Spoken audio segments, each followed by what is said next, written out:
All right, everybody, welcome to the Creative Outcomes Podcast. My name is Craig Baldwin. I am a founder and partner at Upsourced Accounting, or I guess now we just call ourselves Upsourced.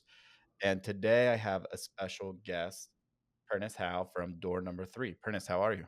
Hey, I'm great. How are you, Craig? Good to see you. Good. Prentice, is that a real license plate behind you? That Yeah, it's a you? real license plate. So at one point, I was it was just another Tuesday night at the Howe household, and I had an extra glass of wine, and I got on the website where you can customize your Texas plates. I'm like, you know what? I should do this. I should get door number three plates, and so I ordered them, and then I got them and I put them on my car, and I drove around for a couple of weeks, and I'm like, either I look like the most loyal, like cute, business owner ever, or I look like a douche, and I kind of decided I look like a douche. So they're now just, office art. I don't Oh, drive I don't drive around Austin with my door number 3 plates anymore. I just had to give it up.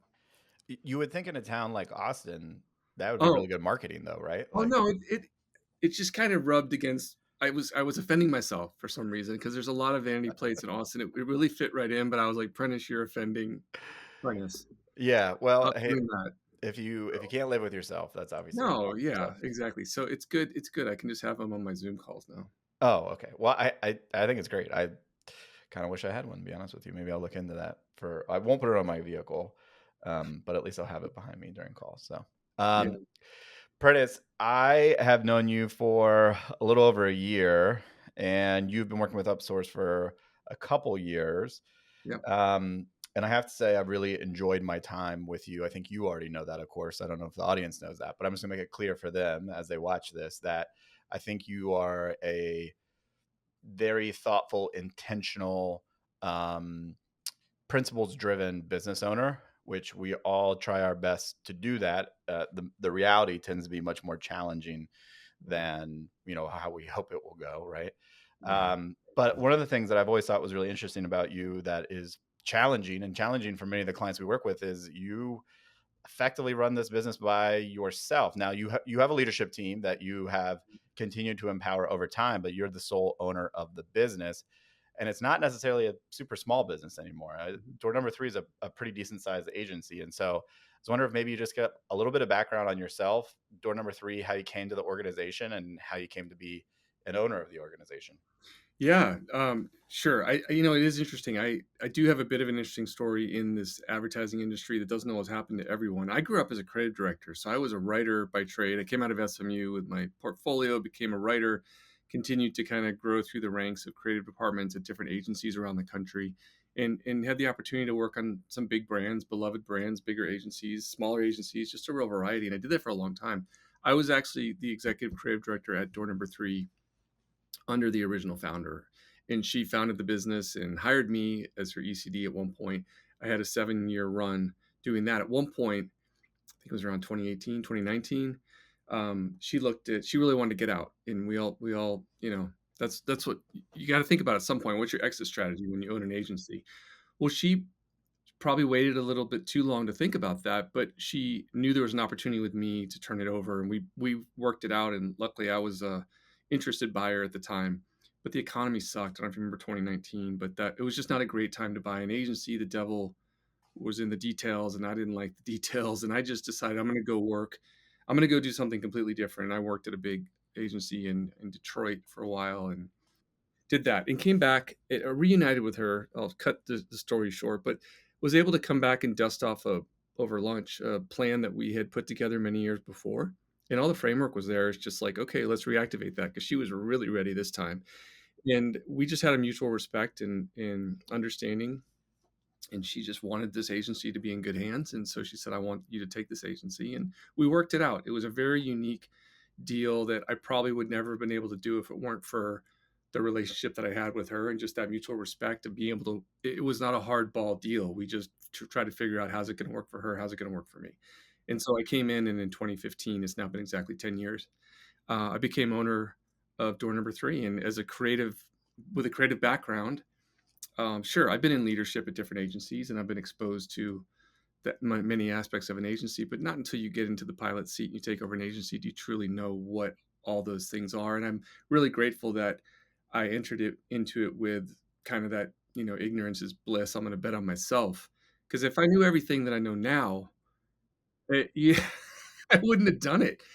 And that would have been a shame because I'm really glad I did it, if that makes sense. Yeah, absolutely. I feel the same way very often. It's easier, much easier to be ignorant and confident and motivated. Yeah, yeah, yeah. Curious, absolutely. So you've owned door number three then for 10 years, is that right? Since 2015. Wow. So you've been through quite a bit in that time frame. What has the transition, or what was the transition like from being a lifelong creative, essentially? And I've seen some of your writing, and when I first read your writing, I was like, "Wow, this is incredible." Prentice is definitely a creative director, because it's not your average copywriting, that's for sure. Um, but so you still have that skill, but that's not the skill you use every day. Now you're a business owner. You're an entrepreneur, I guess. You're someone who manages a very large team. What is that like?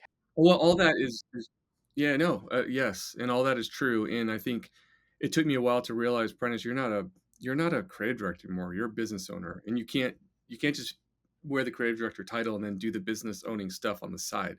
It really became a flip, a switch at some point, and, yeah, I am a writer by trade, and my background is in creative. It's always gonna be, like, what I love.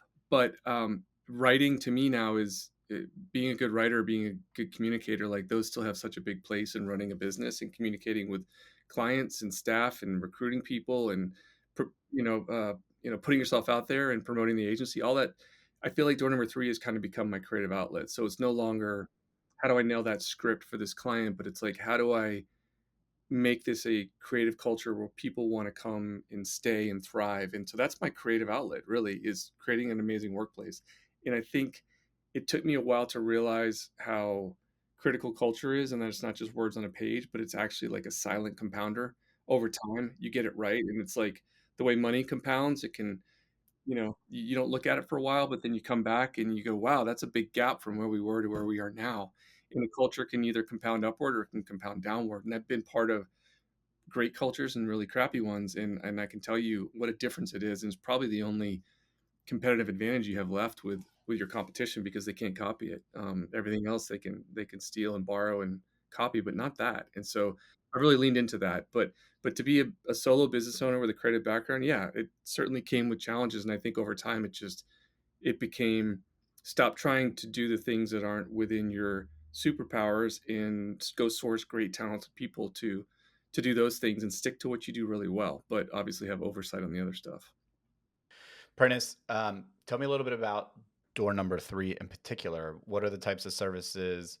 Where do you guys feel like you are? I hate to say the best in the world, but I'm Yeah, sure that that's what we're all striving for in some shape or form. absolutely. What makes you guys special out in the marketplace? We're a growth marketing firm for scale up challenger brands. And so we're really working with brands that are at some kind of inflection point where they need to go from kind of this organic, steady growth to real intentional growth. And there could be pressure on them because they've got private equity money and they need to get to a certain point to scale and sell. There's various reasons, but they usually come into the conversation with self-identifying, see themselves in us because they're like, yeah, that is who we are and how we need to behave, and that is they need to kind of outthink and outmuscle because they're out resourced in some way. And so what we do is everything from brand development and carving out the white space and the story they can own to full funnel creative, paid media planning and buying, and just really coming at it through the lens of how a challenger brand that wins in the marketplace needs to act and behave. And there's a bit of science to that in terms of how you run your media and meet people where they are, or how you communicate and make sure that every touch point is fascinating and unique to you and not wasting any moment to be relevant and interesting and provide utility for the consumer. And so it's a neat place to be. We work with it, that tends to be the through line with who we work for, whether it's in education, health and wellness, a CPG, technology, financial. We have clients in different verticals, but that is the space they're in where they need to do something special, and they got to do it in a way where every dollar counts, and it's critical. Yeah, totally. So since 2015, and obviously you've been working in agencies for longer than that, but as I think about those services, media especially, man, it's just there's change every year, and we go through these technology cycles, or in that case, maybe social media cycles, or just different media cycles. The ways to get in front of consumers. the ways to spend those dollars have changed significantly over the years. Um, how does an organization like yours stay on top of that and see what's coming? And ultimately, that's I think a lot of creative agency and especially those who do media, their job is to, as you said earlier, ensure they're spending the client's dollars most efficiently and effectively, which means you got to be ahead of the game from a media perspective. Um, just talk to me about that, because when I look at a firm like yours, I'm always in awe of your ability to stay out ahead and to deliver for clients in a landscape which is changing day by day, week by week, month by month. It really is, and so, you're right, and since I've been in this business, wildly changed. I mean, just so much. The digital transformation now moving into AI.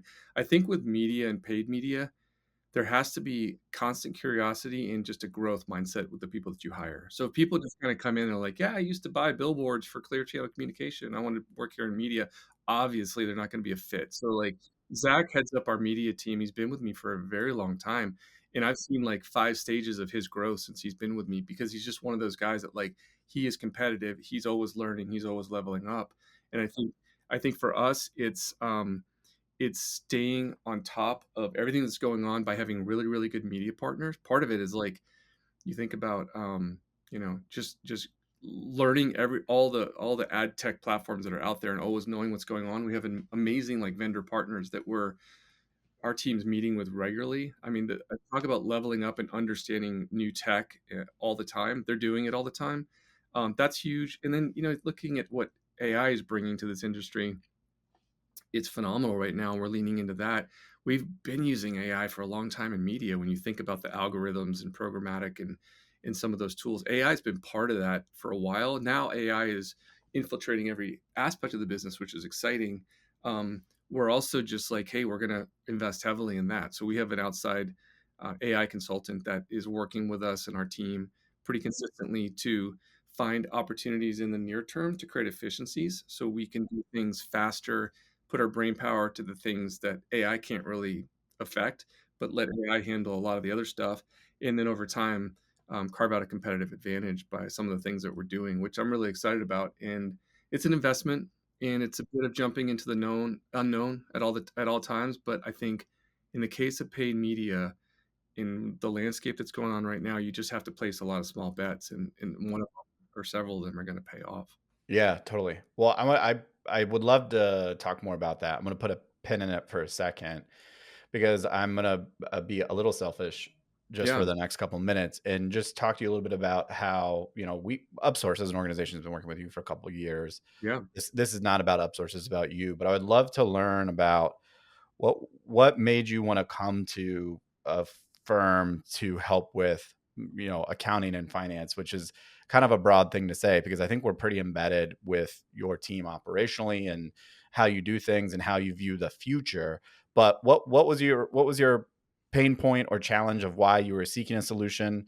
And then what have you found over time that a solution like ours has provided to you, and what do you value? And then, we can talk about the stuff that needs to get better off camera, I guess. But No, no, this is great, and we're amongst friends, right? So I yeah, can of be course, of honest course, here. of course. No, this is, it's pain point. All right, I'll just lay it out there. Here's the pain point.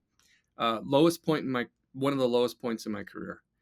It was, late at night around it was, like, midnight, and I pulled the black hoodie over my head, and I got out of my car, and I entered the back door of our office building, and I slipped in the service entry, and I went to my bookkeeper's, door and had to break into my own office. And I stole this dusty, crusty old PC tower, probably the equivalent of what you'd see at like a underfunded small town library, uh, covered in dust. And I pulled all the cords from the wall and I swept all the bills, tax forms, employee documents into a duffel bag. And I left, and I had 7+ years of financial data on a hard drive.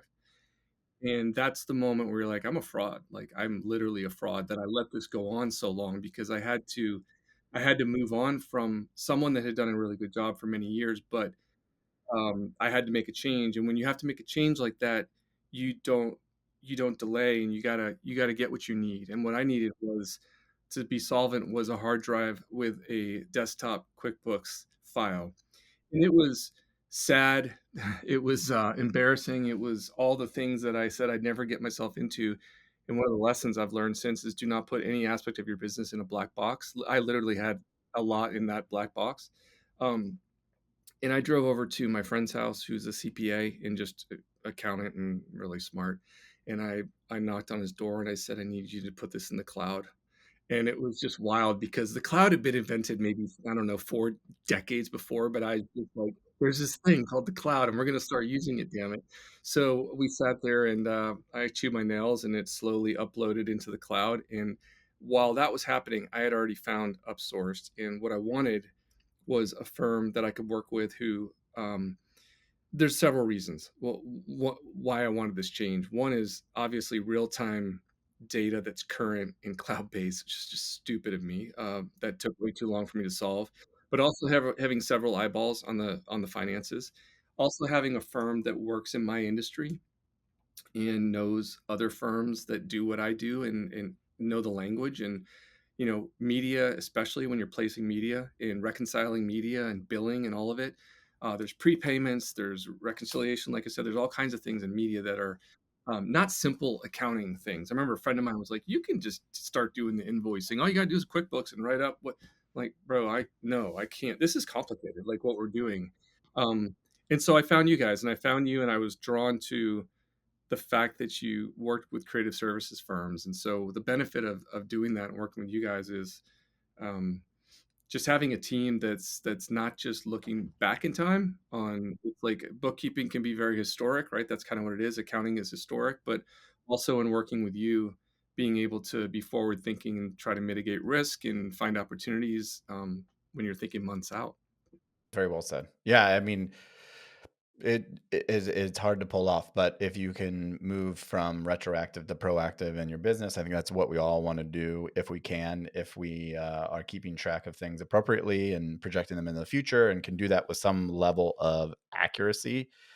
It just makes life a lot easier from a decision making process. Doesn't necessarily make the execution easier all the time, but it does make the decision making a little bit easier. Um, all right, that's great. That is a that seems like a good chapter for your memoir someday. That's for sure. I'm trying to envision that right now in my head. So, Prentice, one thing that, and we can get into this a little bit later about you and I kind of working together a little bit, but one thing we've talked about over the years, and I know you think a lot about, is your team and supporting your team and setting them up for success and empowering them with responsibility. Um, Trusting them to perform, right? All these things that I think for any agency and any owner are kind of hard to do. They're not natural per se, but they are prerequisites to scaling, along with finding more business, of course. Talk to me about that evolution of what it's like, especially as a solo owner, to manage a team, keep the team motivated, keep them happy, manage personalities. I find that at a certain size, that is at some point the most difficult part of the job is keeping everybody um, rowing in the same direction, if you will. Yeah, and it becomes the core job. I mean, I'm in the people management business. I'm not really in marketing and advertising so much anymore. It's really managing people, personalities, career growth, making sure different departments are in sync, and that's the job. And I've grown to really love it because I love my team. And it takes a while to get the team. That's an interesting thing about acquiring a company versus starting a company. There's benefits to both, but you start a company and you're at the kitchen table, and that's I guess the downside, right? You don't have all that infrastructure, but you get to start build the team way you want it to be. You acquire a company and you jump on a moving train. The benefit is you have payroll set up and you have clients and you got staplers and scotch tape, and that's amazing. But you also have a team where they're great, but you're like, well, at some point I got to evaluate, like, do we have the right building blocks in place? What do we need? Who needs to get on the bus, get off the bus? The whole Jim Collins good to great metaphor. And so you build that over time, and it took a lot longer than I thought, really, to get that right. But I think once you realize you got to start with the people, and once you have the right team, and you were really good about pushing me towards this, which is like my head of growth, you point said she needs to own revenue. Like she needs to be reporting on revenue and really own that as a discipline and reporting to the leadership team where we're at on revenue at any given time. I had held a lot of things way too close for too long. And I think that part of that is my own learning curve, and I should have made some of those changes earlier. Part of it is like you just don't feel totally confident doing it until you have all the right team members in place. So you got to get the right people in place first. And I think, hey, look, I'm where I'm at now, and I'm very pleased with my team. They're fantastic. But I remember at one point years ago, I wrote something called a vivid vision, which I always love to do, especially as a writer. Like if you haven't heard of it, you step into the future and you write in great detail about what's happened over the last few years. So it's kind of like past tense from future you. And you talk about all that you've accomplished and what you stand for, who you're working with, who works at the company. And it's just this 10-page document where you're like, whoa, if this is the future and I'm standing in it, this feels really good. And I printed it out on premium paper and I handed it out so people could smell the vision. And I think I gave a little pep talk. And then you know what happened after that? Nothing. Nothing happened because I thought people would take it and run with it, and I thought the team was in place because I liked everyone and they were talented, and I didn't have the structure for it to bridge from, um, hallucination to an actual reality, and that's part of my job too, is not just come up with the vision, but build that bridge from the vision and how we get there, and you can't build that bridge until all the right people are in place, and so, we're just in a really good spot now with framework for how we're gonna get there, ownership around who owns the task. If there's rocks, you're gonna report back on them. 'Em, they're yours, and part of me was like, I also kind of kept that stuff myself too, because I didn't wanna, like, layer on too much with people that are already busy and have a lot of work, and that was dumb too. You learn these things as you go. Really, that's stupid. People actually want all that. They wanna own those things. They want that personal growth and that accomplishment. So, these are all things, again, on the job training.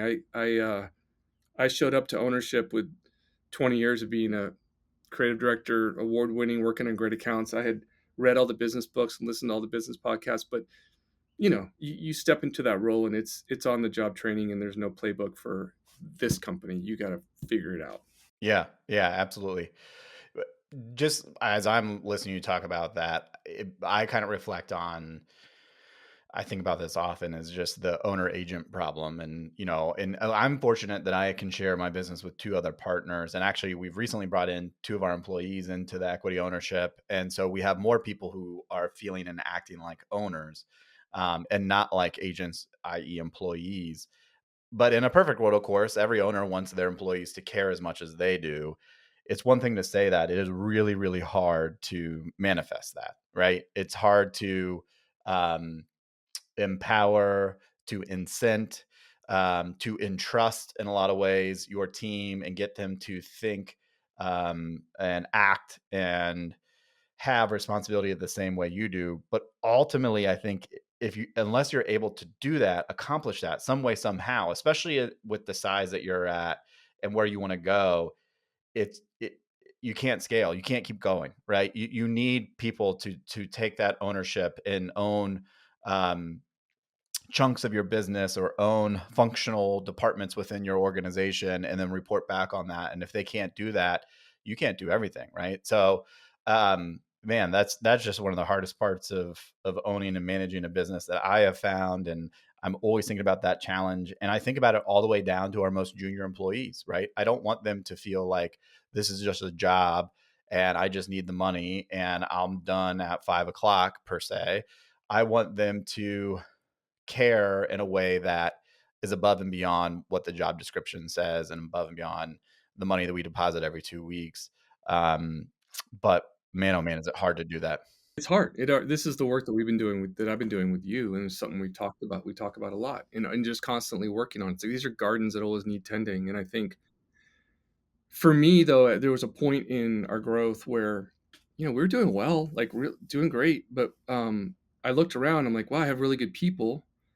Oh, but wait a minute, do they have room to grow? And someone told me, like, if you want a bigger life for those around you, you got to draw a bigger circle.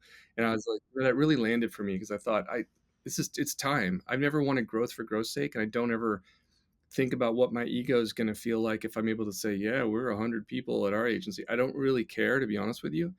I want to do great work with great people, but I did realize at that point, like growing because I want people around me to spread their wings and have a place to grow into is really important to me. And so then you go, well, how are we going to do this and how are we going to motivate people? And that is a constant challenge. I think at the start, it's the vision. Do people care about the vision? If there's not a vision, then that, what is there to rally around? So we've worked really hard at that.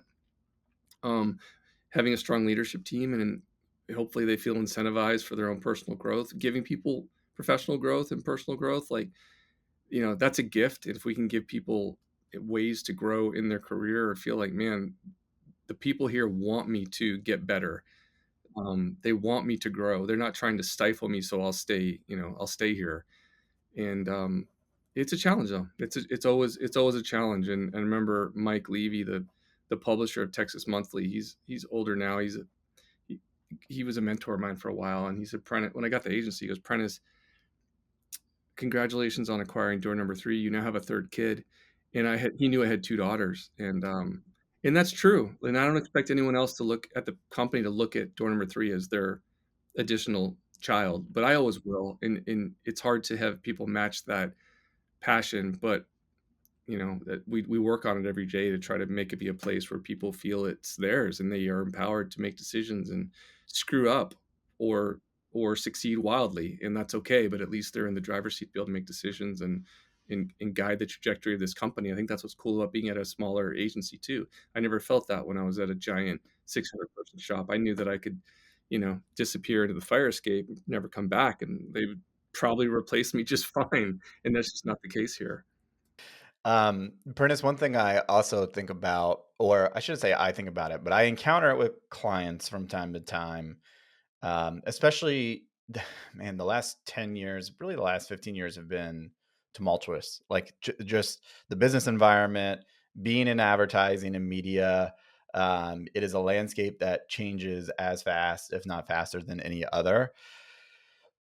Sometimes it's hard to continue to find motivation. Like sometimes you just want to get off the treadmill. And I'm not saying that you feel this way, but I've found that with many of our clients who are owners that they're just, man, you're just sprinting every single day and for years at a time. And I would think that after 10 years, um, that can take a toll on oneself. But at the same time, obviously you have a lot of upside that you maintain in the business.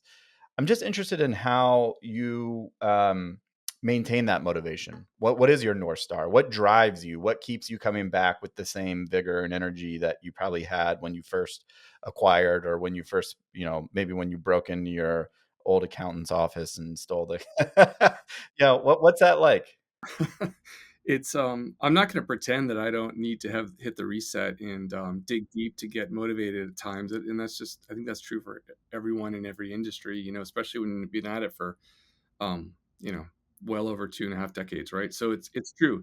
But there's a couple things. One is I have this motto I have not been paying attention to as much as I should lately. It's, you have to be selfish in order to be selfless. And it's kind of that put on your own oxygen mask or helping others idea. But you do have to kind of stop and be selfish and take care of yourself, because if you don't, how in the hell are you supposed to help all those around you? And I think the couple ways that I do that is, one, as I'm a member of Entrepreneurs Organization, or I joined it in 2016. I've been in a forum of 7 other business owners who have really remarkable businesses in different industries. They're all here in Austin, have businesses based in Austin. There are a couple software companies, accounting firm, big restaurant, big events company. I mean, just very successful. And I've been with them for coming up on 10 years, so 9 years right now. And they're kind of like an extension or a board of directors for me in a way. So the biggest thing that I get out of that is you realize you're around really high performers with families, and from the outside looking in, man, they've done everything right and everything's perfect. And you sit with them for hours every month.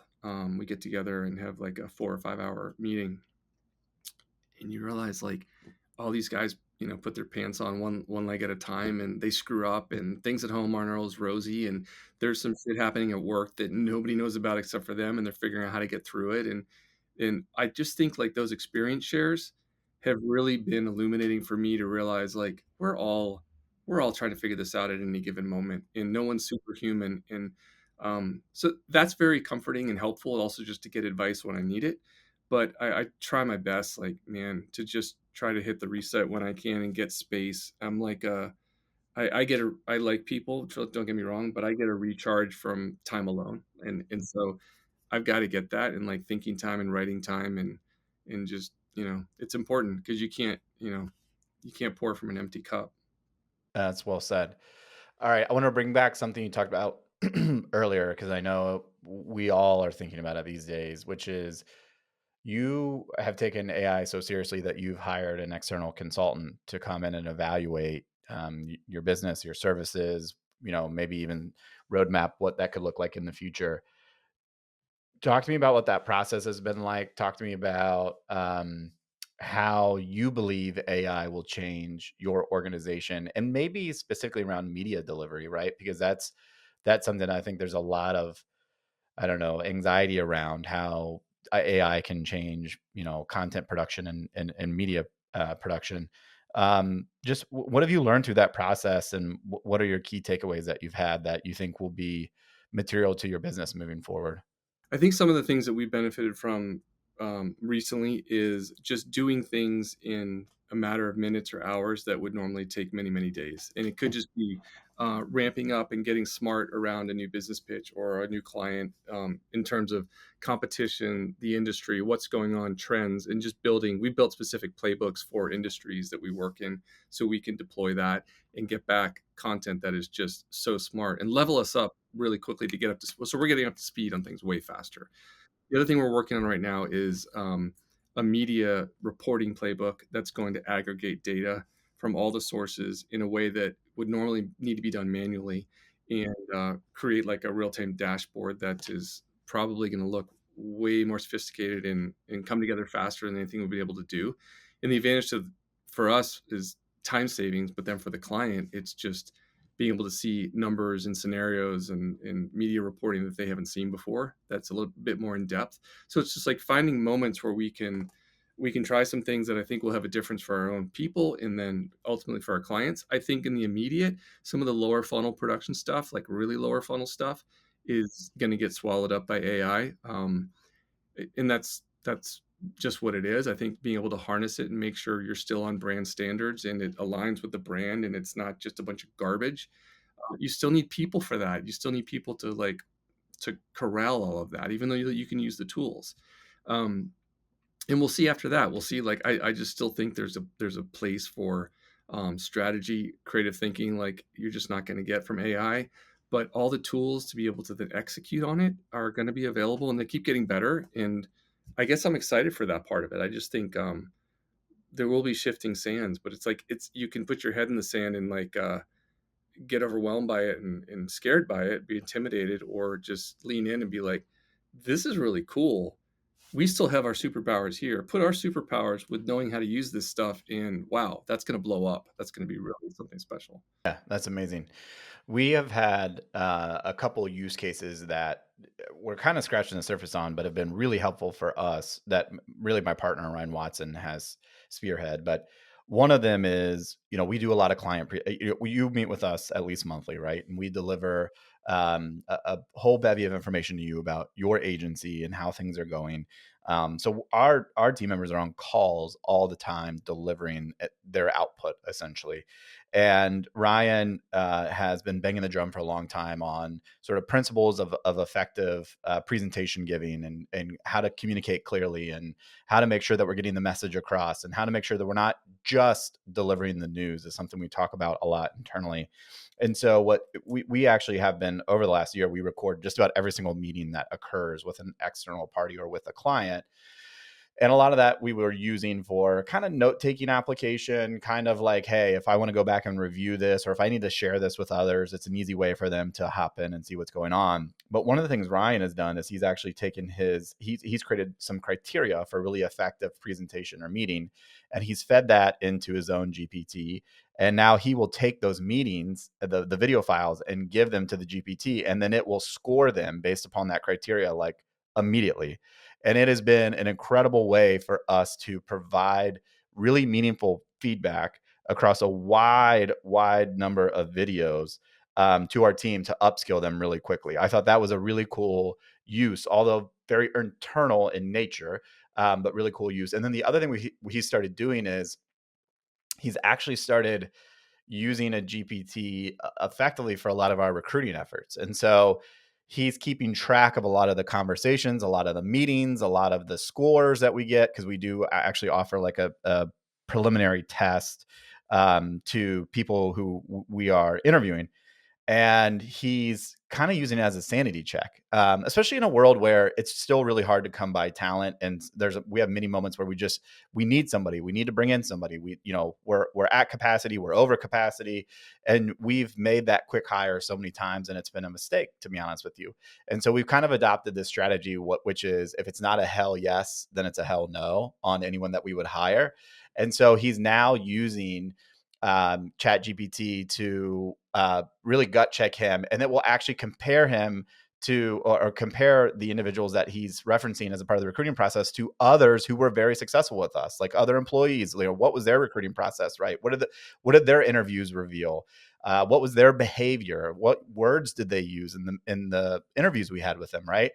And it is so unreal how good it is at revealing these insights and helping us to, I think, avoid disasters from a hiring perspective, and make sure that we continue to live up to our own values, which in this case is, if it's not a hell yes, it's a hell no for people we would hire.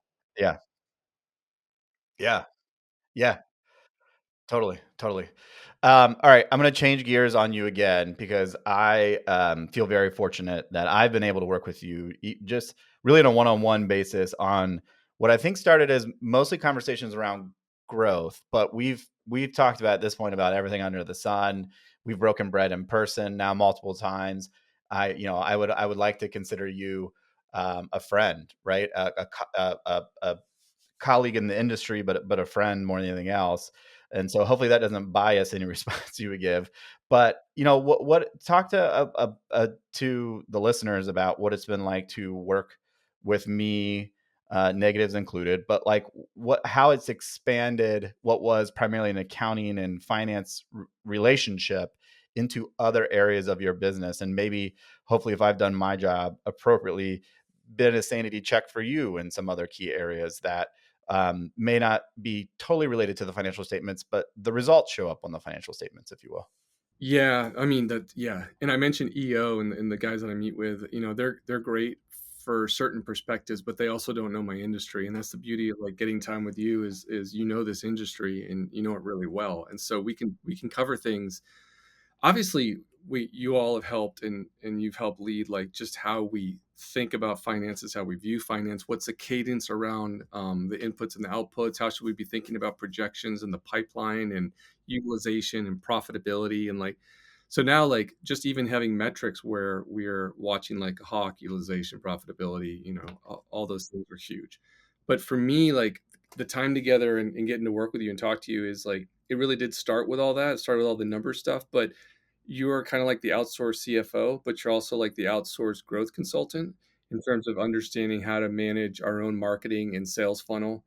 And that has been huge because I have a head of growth who I couldn't step in and tell her how to use HubSpot in a way that's going to be advantageous to us. That's just not, so that's not my background in having you in those conversations in really be able to divvy up like what's her role, what's my role, and then the other leaders on the team. So it's really like an executive coach is kind of what it's turned into. And it started with like, hey, let's talk to Craig because he's over at Upsource and we're working with Upsource. There was a lot to figure out financially, but I think as we've gotten all that buttoned up, the value is that whole thing of you can't read the label when you're stuck in the bottle, and especially like as a solo business owner, I don't have partners, so having you and having those conversations is so invaluable. And sometimes it's just a warm blanket, but sometimes you just need sometimes you just need a warm blanket, as a business owner, and being able to bounce and have sanity checks and talk about things that in a safe place where you can't talk to anyone else about. Totally. No, and I obviously really enjoy our time together, and I think it's really stretched me to be better on your behalf, on door number three's behalf, and it's something that I will continue to do. Um, the last thing I would like to cover, if we can, and I'm not asking you to reference this story.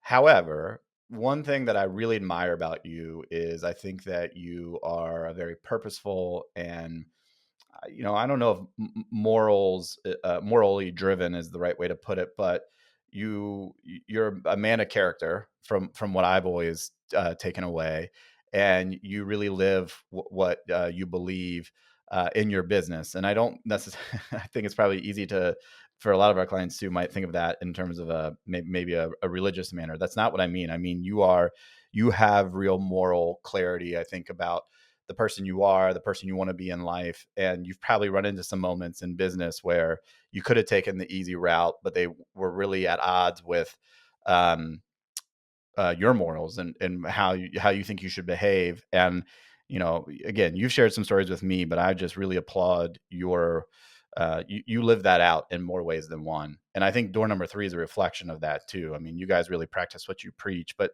just talk to me about that, like what it means to stand for something as a business owner and to show up every day and live that out. And even as it relates to working with clients, especially when money's on the line. We're all trying to get the next dollar to secure the future of our business and our employees and ourselves. But sometimes you just have to say no, right? Yeah. Yeah. No, well, thank you for saying all that. I think it's just, yeah, it's interesting. One of my friends in EO, he said the business exists to serve you.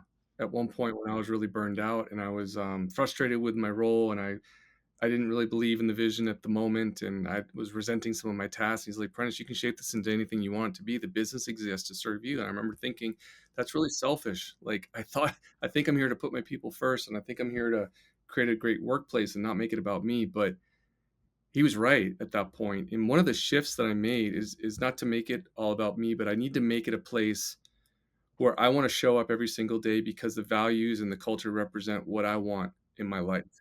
And if they don't, and I did have a point where there was a disconnect, I was like, what, whose agency is this? There's some things happening where I'm looking around. I'm like, this isn't me. This doesn't reflect me. And then I was getting burned out and I'm like, I don't know how much longer I want to do this. And the control was all within I had the control and I didn't realize it because I thought I was serving others by letting it be a free for all, whatever the hell. And so, yeah, I did get control of that. And I think at this point, it is kind of an extension of me in some ways, and I want to bring in others and I want them to be part of it too. But at the core, like, you got to establish the values, what you stand for, the behavior you won't tolerate.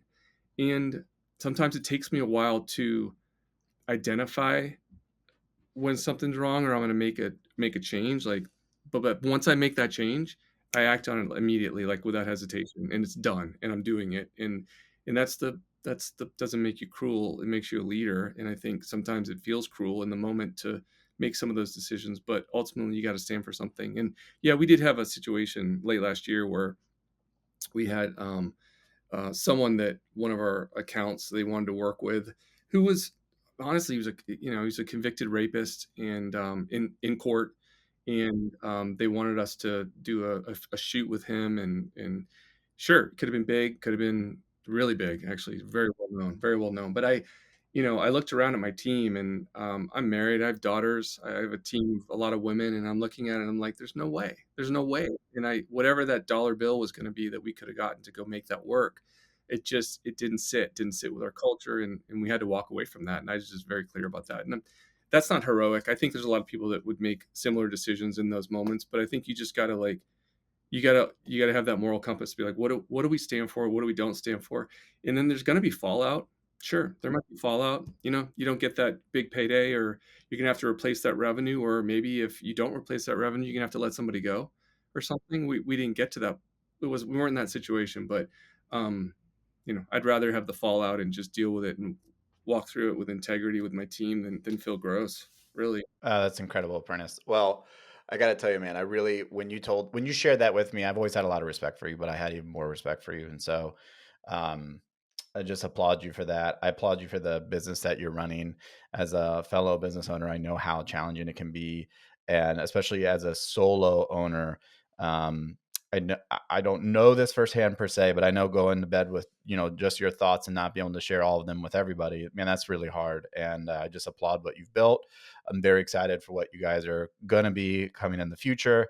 Um, and I wish you nothing but success, but of course you already knew that. So, uh, Well, I appreciate. Well, I do share my thoughts with my wife and before we fall asleep, but she's not wearing earplugs because I snore, so I don't think she hears any of my thoughts. So it continues to be just a echo chamber. But I appreciate you, man. Yeah, no, this is a really valuable relationship to me, and you've helped so much over the past year. It's incredible. So thank you, Craig. Appreciate it. That. Well, thank you, Prentice. Thanks for joining me today. And yeah, you and I will catch up soon, but I hope everybody enjoyed the podcast. Cheers.